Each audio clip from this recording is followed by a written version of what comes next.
welcome to Musicology for the People. I'm your host, Allison Kaufman, and today I thought we would talk about the crazy thing that just happened at the Seattle Symphony. Now, I'm sure you've all heard that classical music is dying. We could go into a very long discussion about whether or not that's true, but the fact of the matter is that the number of attendees of symphonies and operas is declining. Many performing organizations have decided that the way to win back their audiences is to play the classics to win their audience back.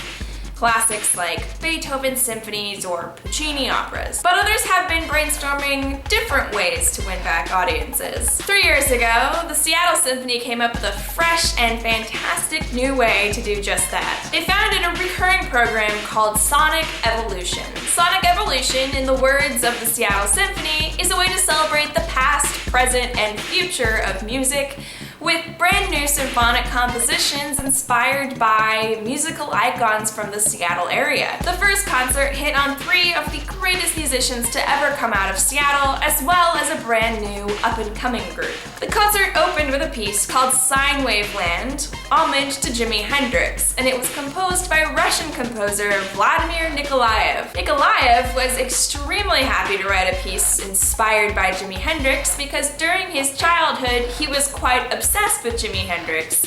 He played solo guitar and basically wore out the tapes of the Hendrix experience that he had. The second piece was called One, and it was written by Kwong Vu, a very famous jazz critic and artist. One is based on the music of Quincy Jones, one of the greatest jazz musicians ever to live. The third piece was called Obituary Birthday, a requiem for Kurt Cobain, and it was written by William Brittell, a composer already well known for trying to bridge the gap between popular music and classical music. In defining his approach to this piece, Brittell said that he focused on the 2 defining characteristics of Nirvana's music: contrast and contradiction. The last performance on this concert was with the band Hey Marseille, who collaborated with the Seattle-based composer Philip Peterson. The performance was called Savannah, and it explored the world as a new, remote, and lush place.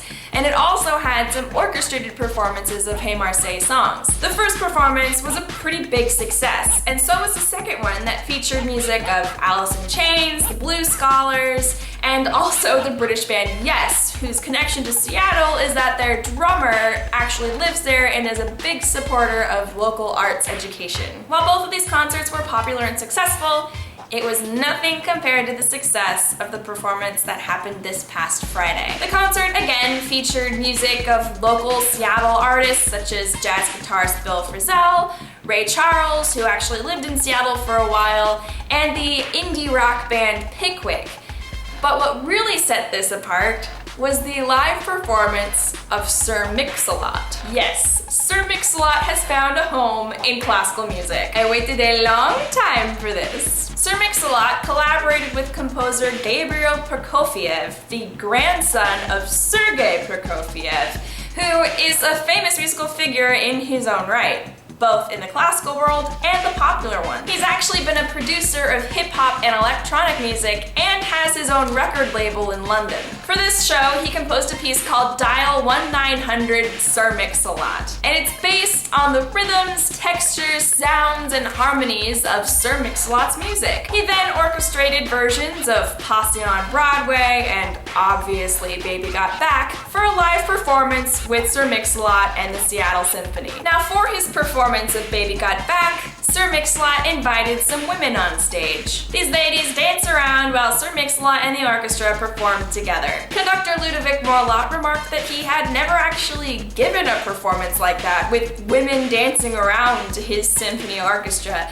but I get the feeling he rather enjoyed himself. He actually said that in a couple weeks, the orchestra will be performing 3 Stravinsky ballets, and he's contemplating inviting a few more women on stage for that performance too. Now, as you can imagine, this performance was videotaped, and it went viral. Sir Mix-a-Lot's got a bunch of new media attention, but fortunately so does the symphony. People in other areas of the country are beginning to ask their local symphonies and orchestras to do some collaborations, and hopefully some will take the hint. Either way, this phenomena has made a bunch of new audience members for the Seattle Symphony. During the sold-out show, conductor Morlot asked audience members whose first time it was at the symphony to raise their hands, and over 200 people did so. Overall, I'm for it. I'm am for this collaboration of pop and classical music. But what do you think? You can let me know in the comments below or on Twitter at Musicology for All. I hope you all learned something new, and if you did, be sure to like and subscribe.